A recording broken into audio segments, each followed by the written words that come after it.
Alrighty, as requested, let's map out GJ. Alright, GBPJPY, a very popular pair with everyone. Now, GJ, if you are a newbie, complete newbie, try to stay away from GJ because GJ is quite volatile. But if you like the adrenaline rush, if you like the spikes and the drops, but for currencies, GJ is the way to go. Okay, I have a love and hate relationship with this pair because if I get it right, I can hold for close to 200 300 pips. But if I get it wrong, I just keep getting it wrong. It's that volatile. Okay?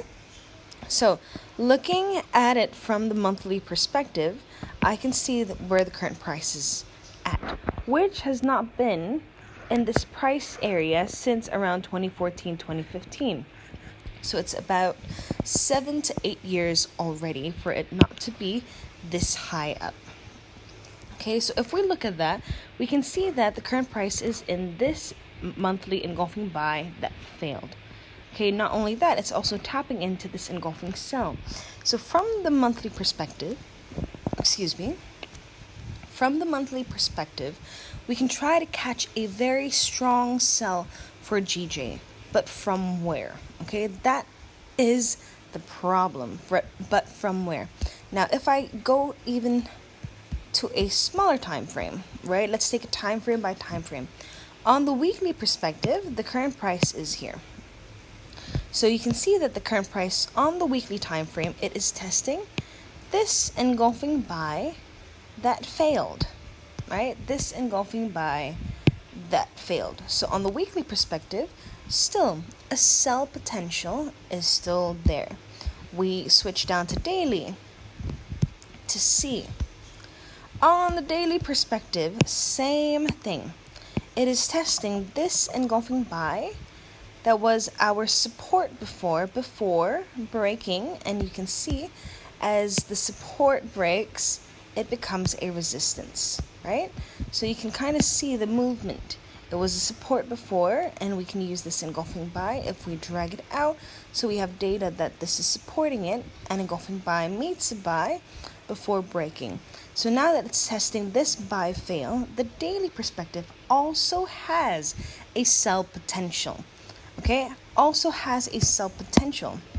So now what do we do? Because on the daily perspective, you can see that the previous dailies really pushed the price up very, very high, all the way up top. Okay, all the way up top. Now, if I were to map out my daily, just let me use, let me use my colors real quick so we know what to do. Alright, on the daily perspective. Now, we cannot get data from 2014, 2015. That is too far off. Okay, too far off.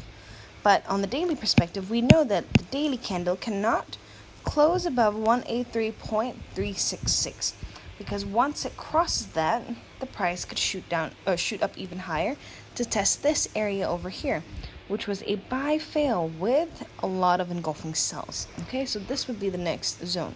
But for now, it cannot break this 183.366. Okay, so if we go down to H4, you can see the price has already entered our daily time frame. Okay, so what can we do on H4? On H4, the first buy, right? We have to map out the closest buy and the closest sell, just to monitor where it can test. So the buy that I have is from this push, right? This push. This was the last push before price testing this resistance and dropping. So that's why I want it to be a buy zone that I will monitor. For the sell, I want it to be this because this is the highest point, right? But mind you, on H4, we also have this engulfing buy that failed. Okay, so now that we see the H4 is slowly creating different setups all together, this gives us a chance to find a potential sell down as aligned with the higher time frames, being daily, weekly, and monthly, right? Because every zone that it's in is, or it has a sell potential. All of them have a sell potential. So we look for our sells. So we have a top sell over here and another sell over here in cases where it doesn't reach the highest points. All right. So now what do? Now we have our buy zone down here and our sell zone up here. The reason I'm not using this is because this was from the push down low and it did not test this yet. But this push was not strong enough and now it's retracing back.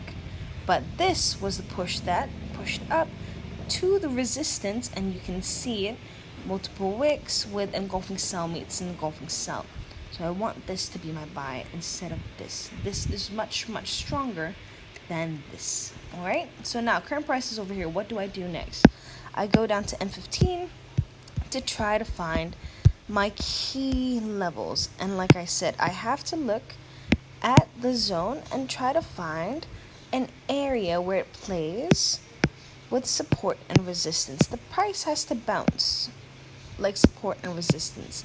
So you can see like this, it has to bounce. If it breaks below, it uses it as resistance. It breaks, uses sorry, what is wrong with my English today? Anyway, it will use it as a support. Okay, this is definitely a tongue twister. So you can kind of see the area where it plays. Next, you just try to find, let me change colors, try to find an engulfing that represents that area, right? Which I will be using, and I will show you this. Okay, I will be using this engulfing cell.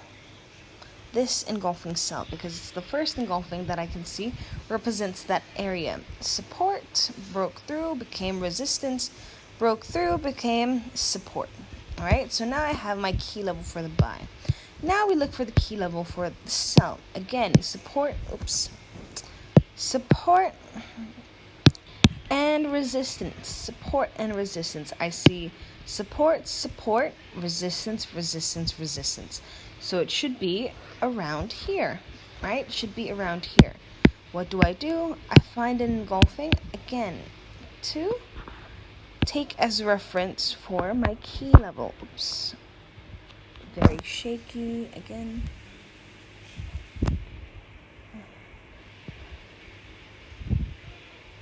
There we go. So, highest key level for a cell from the engulfing cell made to cell is up here. Then we have our engulfing fail over here that we can also try. Again, support and resistance, which I can see there's resistance here, support here, resistance. So it should be around here, right? Around here. But on M15, if I were to find an engulfing over here, this would be too big. So what do? I go to M5. Try to find an engulfing that represents this area. Okay? Again, support, resistance. There's resistance here, sorry. Support, resistance. So I want something that represents that. Okay, so now if I were to draw it out, I will be using an engulfing buy to represent my key level for the engulfing fail on H4. Like this. This was the engulfing buy that I am using. Okay, an engulfing buy. Now, what do? After that I have all of my key levels, just go ahead and mark it on the same charts as yours. Okay, the blue line, this is the start of the daily zone. So what do? I wait for the price to come back into my key levels before I decide anything. Okay, if it comes back over here and H4 and there are no sell setups over here, or if there are any and it breaks, then I know it might want to test a higher zone, which would be this key level, and this will be my last line of defense before H4 breaking above. Okay, so what happens after this? I go into the smaller time frame to find a zone that I can monitor for any potential entries. Okay, I will map it out first. And you can copy me, and if you want to enter on GJ, you may. Alright? I will not be entering GJ or any pairs because I have a trade running for EA. After it breaking my engulfing sell yesterday, it has come down to test the key level for a buy, like I told you. So I have a trade running on EA, so I will not be able to press anything else other than wait for it to hit TP or my break even. Okay, so on M15, I have this up top, which is an engulfing buy that failed in the process, or not in the process, sorry. But after failing, it just came back, dropped, tested once, twice, still nothing until our first engulfing. So we still need the second engulfing, right, to complete the ABC. So that's a potential for this key level. It's just right up top. So you might see it close within, and still it will need that push from that key level to bring it back down. Okay, but let me just adjust because